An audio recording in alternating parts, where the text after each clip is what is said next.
Assalamualaikum warahmatullahi wabarakatuh. Kembali lagi bersama saya Rima Siti Nurpatiha. Kali ini saya akan menjelaskan refleksi 4 seri Semangat Guru 2 tentang empati dan perencanaan pembelajaran khususnya untuk meningkatkan empati pada siswa.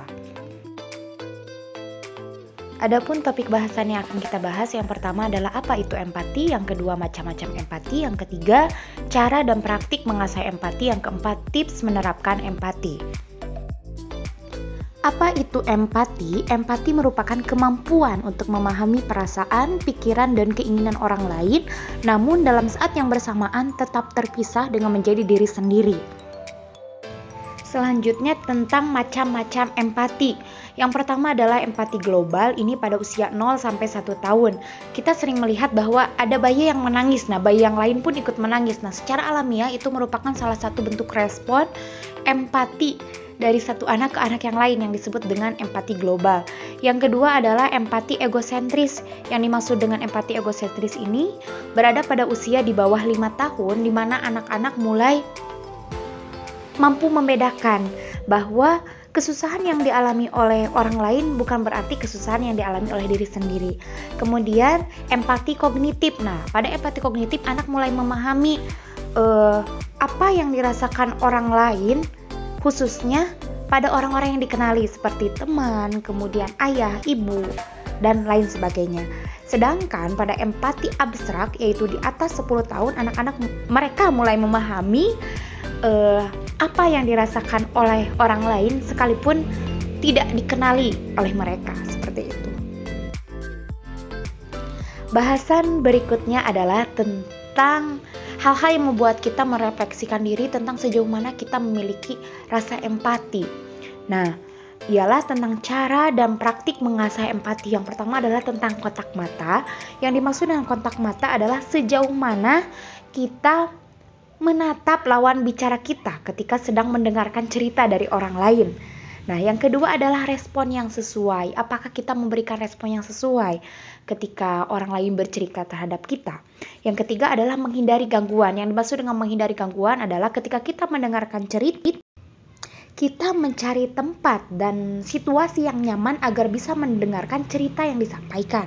Kemudian yang keempat adalah mengajukan pertanyaan. Sejauh mana kita mengajukan pertanyaan ketika mendengarkan cerita tersebut. Keempat adalah parafrase. Yang dimaksud dengan parafrase adalah mengulangi kata-kata atau mengkonfirmasi. Oh, ternyata perasaan kamu seperti ini. Selanjutnya tidak memotong pembicaraan. Jadi biarkan dulu mereka berbicara, kemudian kita baru memberikan tanggapan. Yang terakhir adalah transisi peran. Bagaimana kita merasakan apa yang dirasakan orang lain ketika menceritakan hal tersebut. Pada bagian akhir praktik empati, kita disajikan pada evaluasi sikap empati, yang mana di awal kita diminta untuk mendengarkan cerita dari orang lain. Kemudian orang lain tersebut diminta untuk memberikan evaluasi.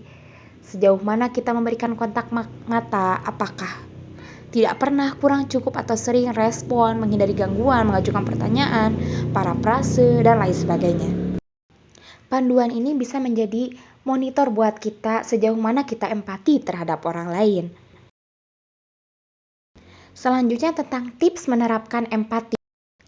Terdapat 2 cara yang secara umum ialah pertama, mengenali situasi dengan empati, yang kedua mendengar dengan empati atau mendengar aktif, yang secara umum dikategorikan menjadi 3. Yang pertama adalah emosi diri sendiri.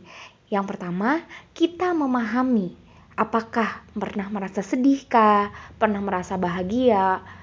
Misalkan untuk anak-anak, apakah kamu pernah merasa sedih? Apakah kamu pernah merasa bahagia? Anak-anak mulai mengomunikasikan tentang perasaan-perasaan yang pernah mereka alami. Kemudian yang kedua, emosi orang lain. Misalkan kita memberikan gambar atau cerita.